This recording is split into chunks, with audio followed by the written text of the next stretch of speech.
அவர்களுக்கும் அன்பு ஆசிரியர்களுக்கும் என் சக மாணவர்களுக்கும் என் அன்பார்ந்த ஆசிரியர் நல்வாழ்த்துக்களை தெரிவித்துக் கொள்கின்றேன். இன்று நாம் ஒன்று கூடி உள்ளதற்கு மிக முக்கியமான காரணம் ஆசிரியர் தினம். இந்த நாளை நாம் கொண்டாடுவதன் காரணம் இந்தியாவின் முன்னாள் குடியரசுத் தலைவர் மகாகவி தத்துவஞானி கல்வியாளர் டாக்டர் சர்வபள்ளி ராதாகிருஷ்ணன் அவர்களின் பிறந்தநாள் தான். ஆசிரியர் என்பது புத்தக பாடல்களை மட்டும் கற்றுத் தருபவர் அல்ல, வாழ்க்கை பாடங்களை கற்றுத் தருபவரே உண்மையான ஆசிரியர்.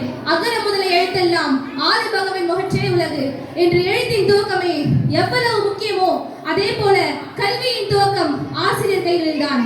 ஒரு ஆசிரியர் மாணவரை புத்திசாலியாக மாற்றுகிறார், ஆனால் ஒரு நல்ல ஆசிரியர் மாணவரை நல்ல மனிதனாக மாற்றுகிறார்.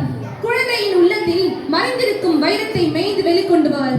கற்றதனாலாய பயனின் கொள் வாழ்வறிவன் நற்றால் தோழா எனி, அதாவது கற்ற கல்விக்கு மதிப்பு உண்டாகும், ஆனால் ஆசிரியரை மதிக்காவிட்டால் அதற்கும் பயனில்லை. ஒரு மருத்துவர் தவறு செய்தால் ஒரே உயிர் போகும், ஒரு பொறியாளர் தவறு செய்தால் ஒரு கட்டிடம் இடிந்து விழும், ஆனால் ஒரு ஆசிரியர் தவறு செய்தால் முழு தலைமுறையை பாதிக்கும். அதனால் தான் ஆசிரியர் தொழில் மிக உயர்ந்த தொழில் என்று உலகமே ஒப்பிடுகின்றது. இன்று மாணவர்கள் Google sir, ChatGPT sir, YouTube ma'am என பழகிவிட்டார்கள். ஆனால் உண்மையில் ஜீவன் கொடுக்கும் வைஃபை யார் தெரியுமா? நம் ஆசிரியர்கள் தான் என்று கூறி எனது உரையை முடித்து வருகின்றேன். நன்றி. அன்றைய கல்வி முறையே என்று பேச வருகை தந்துள்ள ஜெயமிதா,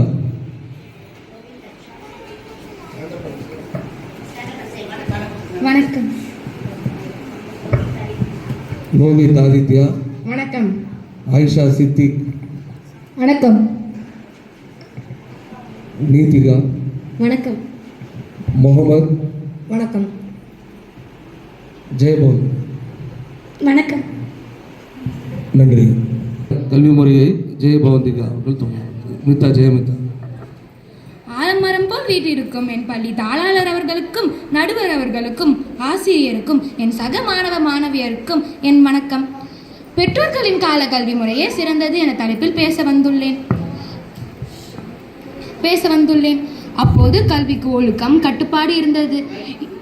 இன்றைய மாணவர்கள் மொபைல் இணையம் என்ற பெயரில் படிப்பில் கவனம் செலுத்தாமல் விளையாடல் கல்வியில் ஆசான் சொன்னதுதான் இறுதி. ஒழுக்கம், பணிவு, நெறிமுறை எல்லாம் அங்கேயே கற்றார்கள். இன்றைய கல்வி ஆசிரியர் சொன்னாலும் கூகுள் தான் கடைசி வார்த்தை. இப்போது குழந்தைக்கு செகண்ட் ஸ்டாண்டர்ட் படிக்கும் போதே ஃபேஸ்புக், இன்ஸ்டாகிராமை அறிந்து விடுகிறான். உதாரணமாக வீட்டு பாடம் எழுதும் நேரத்தில் கூட பலர் யூடியூப், இன்ஸ்டாகிராம் பார்த்து கொண்டே இருப்பார்கள். ஆனால் பெற்றோர்கள் படித்த காலத்தில் ஆசிரியர் சொன்னதை உடனே எழுதி கற்றுக்கொண்டார்கள். அதனால் அப்போதைய கல்வி முறைதான் உண்மையான கல்வி என்று நம்புகிறேன். நன்றி. நன்றி ஜெயமிதா. அன்றைய கல்வி முறை என்பது ஒரு வருடம் முறிந்து மறுநாள் பள்ளி திறக்க வேண்டும் என்றால் ஒரு பெற்றோருக்காகும் செலவு ஒரு மஞ்சப்பை, 4 புத்தகங்கள், ஒரு தட்டு, இவை அனைத்தையும் வைத்து தங்கள் கல்வியை தொடர்ந்தார்கள். ஆனால் இன்றோ பள்ளி மாணவர்கள் பள்ளி திறக்கும் முன் ஒரு பட்டியலிட்டு பெற்றோர்களை ஒரு ஆழ்ந்த சிக்கலுக்குள் நாம் கொண்டு செல்கின்றோம். ஆகவே அவர்கள் கூறியவாறு அன்றைய கல்வி முறை சில சிறப்புகளை பெற்றுள்ளது. அன்புக்குரிய நடுவரே, நண்பர்களே, இன்றைய கல்வி முறை உலகுடன் இணைந்திருக்கிறது. நடுவர் அவர்களே, என் எதிரணி தோழி கூறினார் 2ஆம் வகுப்பு மாணவர்கள் ஹோம்ஒர்க் செய்யும் போது மொபைலில் நேரத்தை செலவழிக்கிறார்கள் என்றார். ஆம், நான் அதை இல்லை என்று மறுக்கவில்லை. 2ஆம் வகுப்பு அல்ல, எல்கேஜி மாணவர்களே இன்று மொபைலை பார்த்து ரைம்ஸ், வீடியோ, டிக்டாக் மூலம் ஸ்பேஸ் எக்ஸ்பிரஷன் அனைத்தையும் அறிந்து கொள்கிறார்கள். உதாரணமாக, எனக்கு சூரிய குடும்பம் பற்றி தெரிந்து கொள்ள வேண்டுமெனில் முன்னர் நூலகத்தில் புத்தகம் தேட வேண்டியிருந்தது. ஆனால் இன்று யூடியூப் வீடியோவோ 3D அனிமேஷனோ பார்த்தாலே உடனே புரிந்து கொள்ளலாம். நாங்கள் விடுமுறை விட்டாலே மொபைலை எடுத்துக்கொள்கிறோம் என்றார்கள். ஆனால் நாங்கள் விளையாட போக மாட்டோம் என்றும் நீங்கள் தான் டான்ஸ் கிளாஸ், மியூசிக் கிளாஸ், அந்த கிளாஸ், இந்த கிளாஸ் என்று எங்களை ஸ்கூல் முடிந்த உடனே அனுப்புகிறீர்கள். அப்போது எங்களை சற்று நேரம் கூட நண்பர்களுடன் விளையாட விட மாட்டீர்கள். அதனால் நிச்சயமாக தற்கால கல்வி முறைதான் மாணவர்களுக்கு பயனுள்ளதாக உள்ளது. நன்றி. கல்வி முறை ஷேர் ஜிபிடி ஒரு நவீனமான முறையில் நம்மை நான் சீர்தூக்கிக் கொள்ளவும், நாங்கள் கல்லூரி படிக்கும் ஒரு ரெஃபரன்ஸ் எடுக்க வேண்டும் என்றால் பட்டாபிராமிலிருந்து சென்னை பல்கலைக்கழகம் சென்று அங்கே நூலகத்திலிருந்து எடுக்க வேண்டும். ஆனால் நாம் இன்று இருக்கும் இடத்திலேயே அனைத்து தகவல்களையும் நொடிப்பொழுதில் பெற்றுவிடுகிறோம். ஆகவே இன்றைய கல்வி முறை தொழில்நுட்பம் மிகவும் சிறப்பு வாய்ந்ததாக உள்ளது. உங்கள் கருத்தை லோகித் ஆதித்யா. நடுவர் அவர்களுக்கும் என் அணியினருக்கும் எதிரணியினருக்கும் ஆசிரியர் அனைவருக்கும் தோழர்களுக்கும் என் முதற்கண் வணக்கத்தை தெரிவித்துக் கொள்கிறேன்.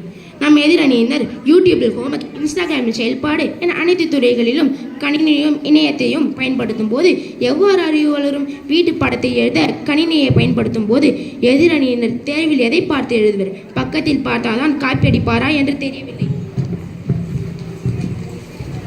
பெற்றோர் கல்வி முறையில் வீட்டு பாடத்தையும் செயல்பாடுகளையும் செய்ய காலதாமதமானாலும் அவற்றை செய்யும் போது அறிவும் அனுபவம் கிடைக்கின்றது. அந்த கால கல்வி முறை என்பது குருகுல முறை எனப்படும் ஒரு கல்வி முறையாகும். வேதம், கணிதம், மருத்துவம், இலக்கியம் போன்ற பல பாடங்கள் கதை சொல்ல விவாதங்கள் மற்றும் செய்முறை பயிற்சி மூலம் கற்றனர். கல்வி என்பது வெறும் பாடம் மட்டுமா நடுவர் அவர்களே? அது மாணவர்களின் வாழ்க்கையில் ஒரு பகுதி தானே.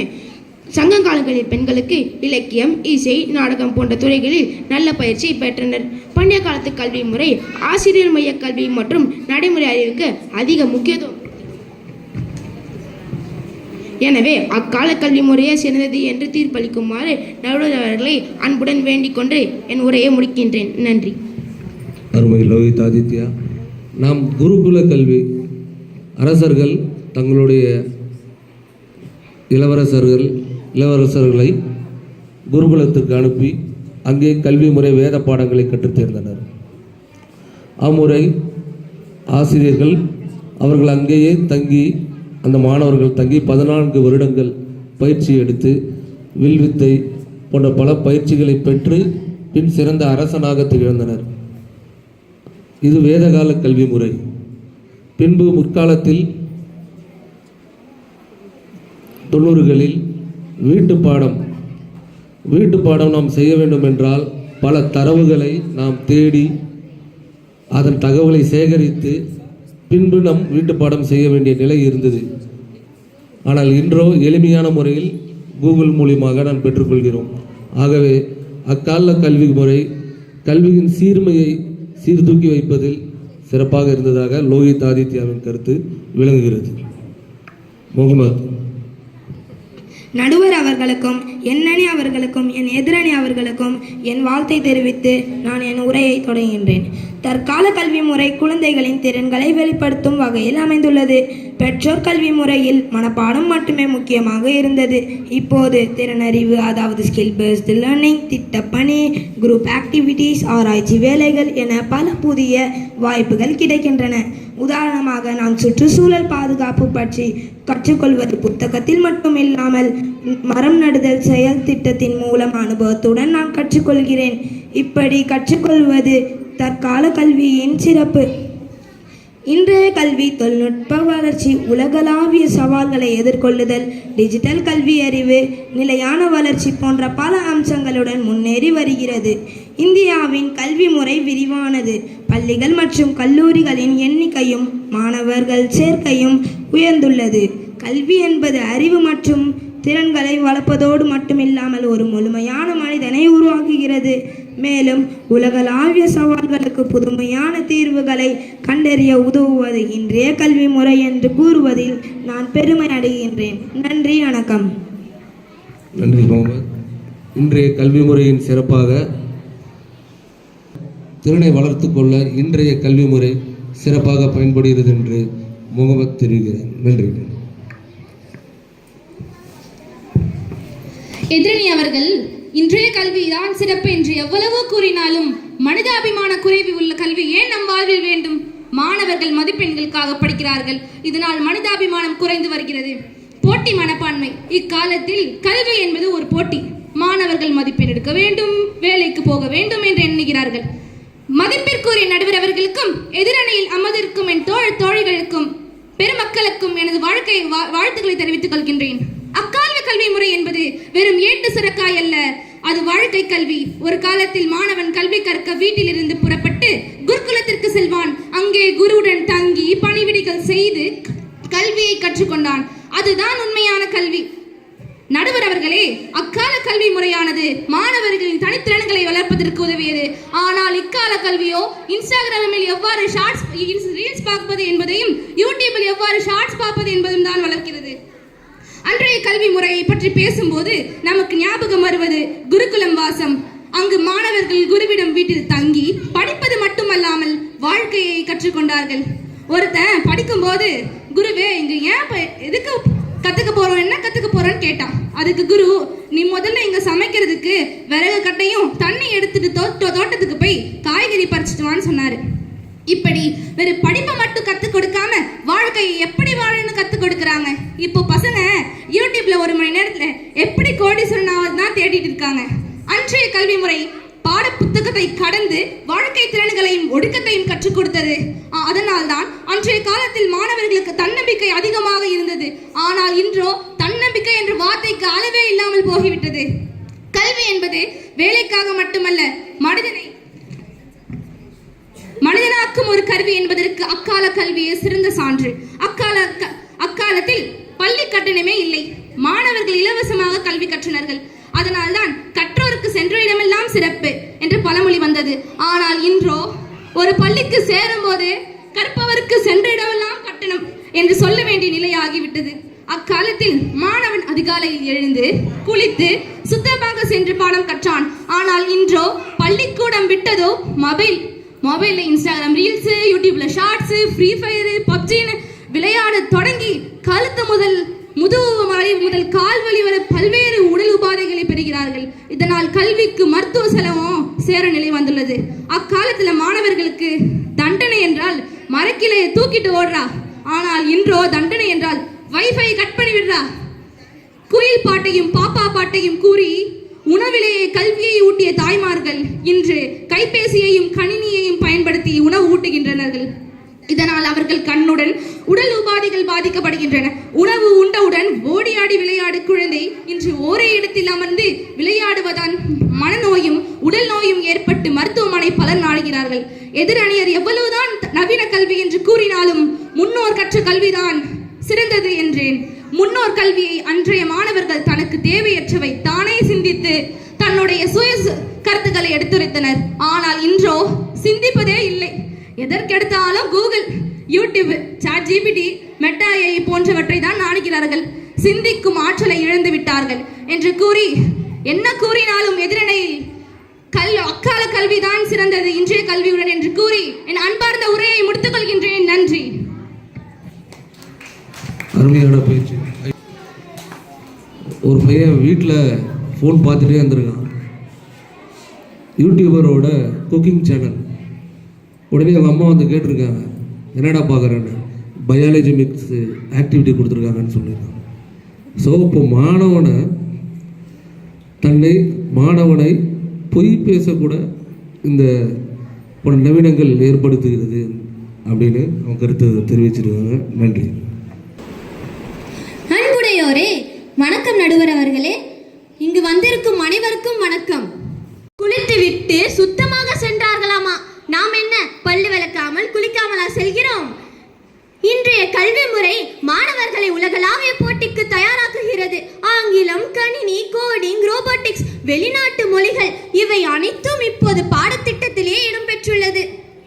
உதாரணமாக, என் நண்பர் ஒருவருக்கு கணினியில் ஆர்வம் அதிகம்.